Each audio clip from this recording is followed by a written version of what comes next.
In today's tutorial, I'm going to show you how to sew this bat wing sleeve details. So that's what we're going to learn how to do today.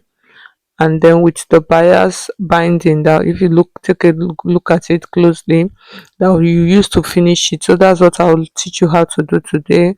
Welcome back to Stylish Naija YouTube channel. Please don't forget to like, subscribe, and share this video. So the first thing you are going to do, we want to create that sleeve, that's bat wing sleeve.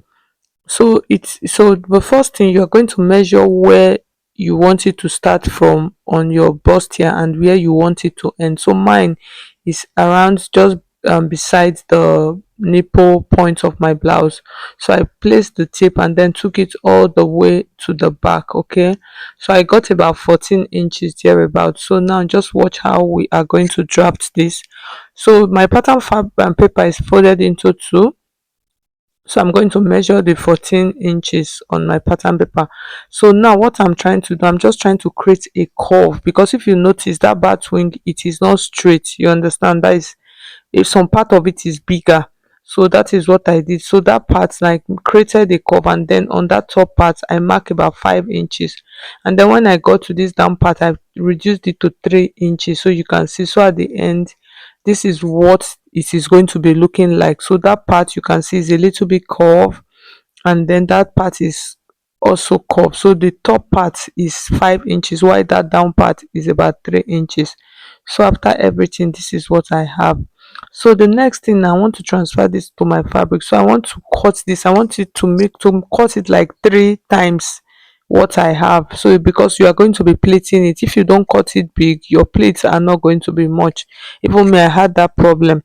So the next thing, after cutting, you are going to interface it. So you can use your gum stay or hair stay. And then if you notice, mine, I did not use the lining, I used the same fabric. So I cut them and then sew them just on the top part. Okay, so after sewing it, that's just sew it to cover it. That round part, that's where you will sew. The other straight part, you are not going to sew it. Okay, so now the next thing, now we want to start measuring our fabric. That's where we are going to place them. So at the end of the day, after everything, like I said, the measurement that I used, so that's it on the screen, so to make it easier for you. So I'm going to start it from that point. That's where I want mine to start from, because at the end of the day, I did not have so much fabric, and yet if I pleat it too much, it's going to reduce the fabric. So you can see what I have. So I'm going to start pleating from that part. So like I said, is that top part, that's where you are going to sew. The other part, you are not going to sew it, you're just going to leave it straight. You can decide to sew everything and cover it. At the end of the day, I realized that I would have even stitched everything to cover it up, so it will make it easier. So that bias, wherever you place it, you don't need to start struggling to cover up, to finish it up. You understand? Because it is already neat and clean. So you pin it where you want it to be. So you can see where I pin it, and then I started pleating it. So you're just going to pleat it, because the sleeve is not straight. Like, do you understand? So at this point, I just brought it out from that part. I said, let me use my hand to be pleating it, because it was taking like forever for me to get it properly. So because the sleeve is not straight, when you plait it, you are going to get that bat wing kind of effect on it. You understand? You know, the down part we use like three, and then the top part, that middle part where my hand is, we use like five. So because of that, if you want yours to be bigger, you can make it bigger. If you want it smaller, you can make it smaller. So I continue plating everything. You can see the way I am plating.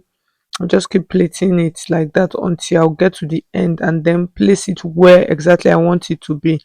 Okay, so you can see. So at this point, after pleating, I'm just trying to check how I am going to place it. So once you do it properly, you see that it is looking fine already. Okay, so I came down just a little bit to the side of my bust. You understand? I just came to the side of the bust. So you can place this however you want to place it.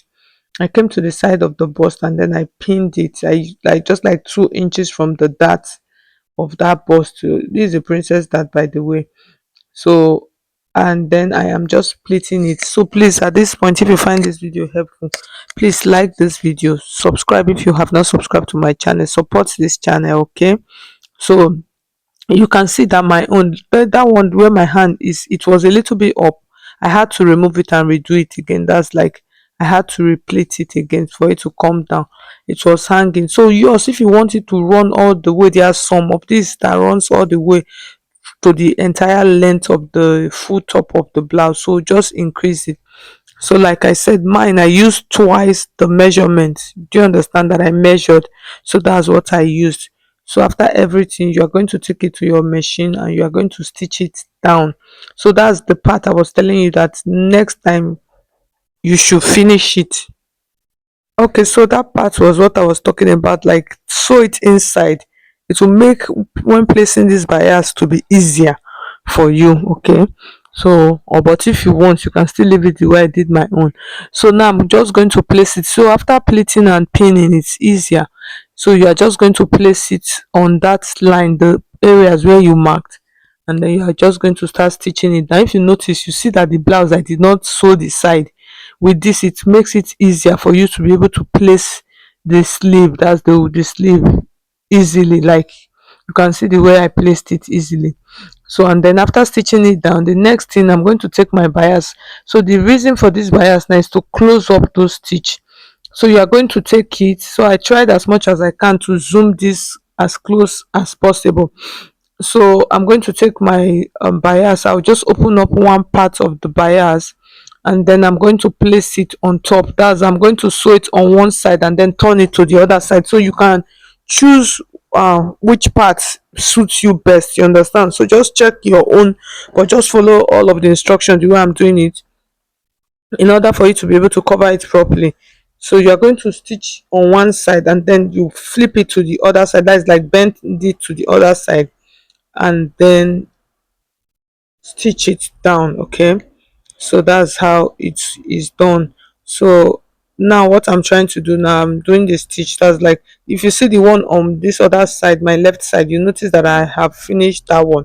I had to do that one first before I decided to record this one to show you. So you can see I am stitching it. So now basically what I'm doing now, I'm stitching on one side. So what I was trying to say, that this other part of my sleeve, if I had maybe sewed it inside, it would have been easier. You understand? So you don't have to do much work, trying to keep everything neat. It's already neat. Okay, so now after that, I'll cut out the remaining one. That's like after sewing it to the end of the sleeve, I cut that out.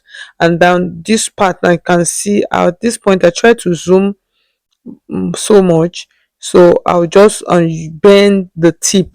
You understand? So when you're doing this, leave like 1 inch extra for your bias. So I'm going to bend the sleeve, the tip of the bias inside, and then I will now flip it to the other side. So like I said, when you are doing your own, you will understand. Just follow the way I did it. You will see everything will just be falling into place for you, and then you're just going to start stitching it. That's like flip it now to cover the rough edges of your sleeve, of the wing sleeve. Okay, so you're just going to be sewing it down. So like I said, if you have not subscribed to Stylish Naija YouTube channel, please subscribe, like this video, share this video. It will be nice. Please like the video. If you find it helpful, please hit on the like button. And if you have not subscribed to my channel already, please subscribe, like the video. You can just say hello on the comment section, say hi.